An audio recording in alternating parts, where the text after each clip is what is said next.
Kant deontological ethics. Kant's ethics is now referred to as deontological.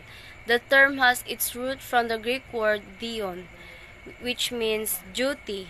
Hence, our deontological ethics focuses on duty obligation and rights instead of consequences or ends. And Kant's duty-based approach, the duty-based approach, sometimes called deontological ethics, argue that doing what is right is not about the consequences of our action, something over which we ultimately have no control, but about having the proper intention in performing the action. The ethical action is one taken from the duty, and if it's done precisely because it is our obligation to perform the action. Kant's deontological ethics is focused on duty rather than consequences. It emphasized that moral actions are those performed out of a sense of obligation, and not for any potential outcome.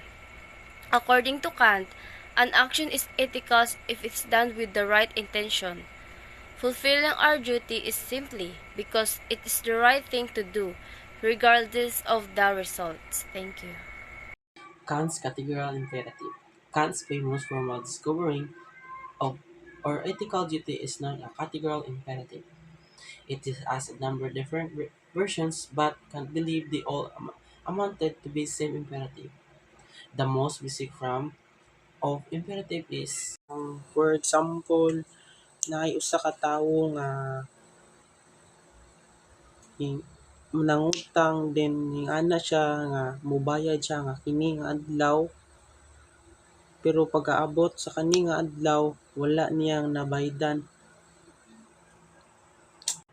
Act only according to that maxim by which can at the same time mean that it should become a universal law.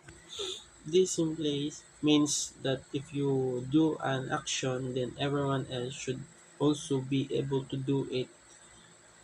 Maobra ra kag action, then maobra pud sila. Ngana ra gud.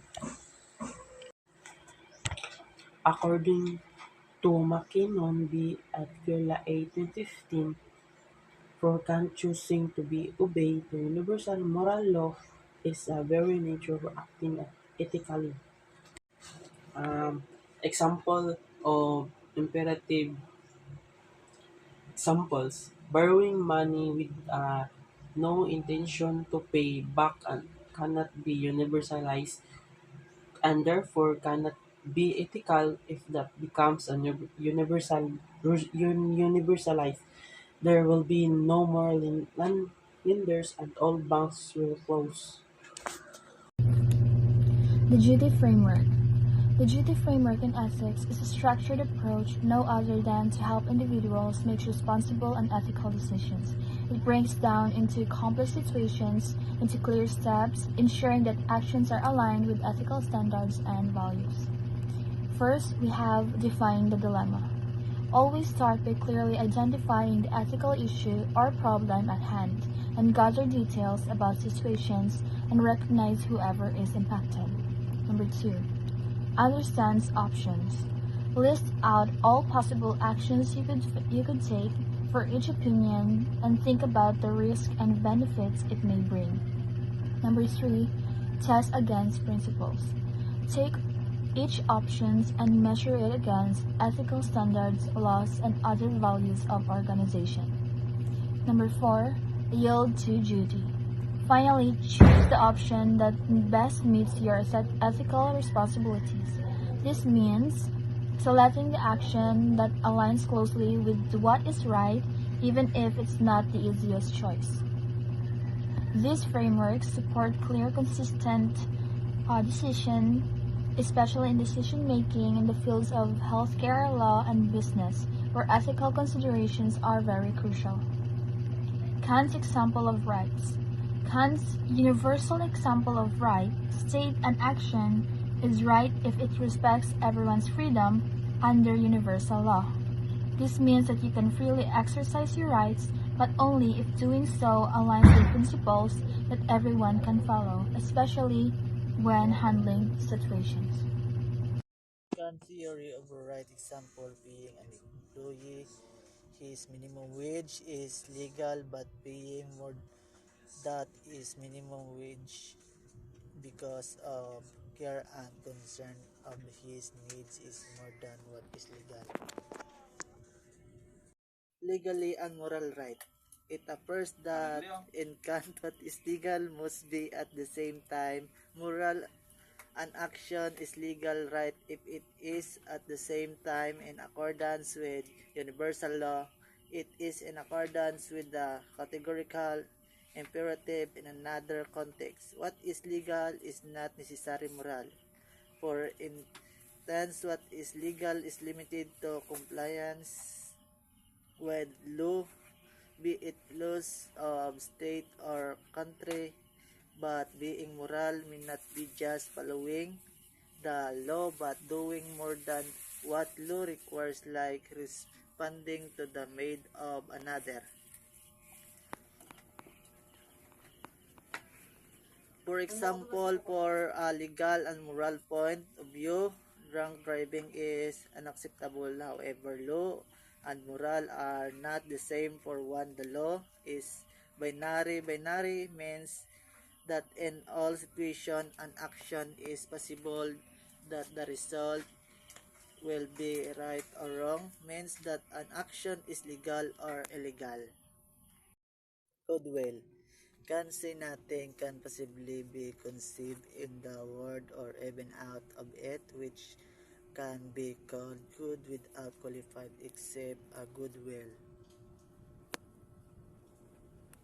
Example, if vendor does not sell expired goods because it will be bad for business if it would spread. His action is moral because it is inspired by ulterior motives and not goodwill. Kant's criteria or framework of what is right or wrong is goodwill. An action is said to be right or wrong depending on whether it is done with or without goodwill. The rightness or wrongness of an action depends on one's goodwill or intention. Example, if vendor refused to sell expired goods because he know it is wrong and it is his duty is prevent it, he is acting out of goodwill. Out in place, can. This means is if and only if we can or we are free to act certain ways can be commanded to do so. If I ought to do something, then I can do it.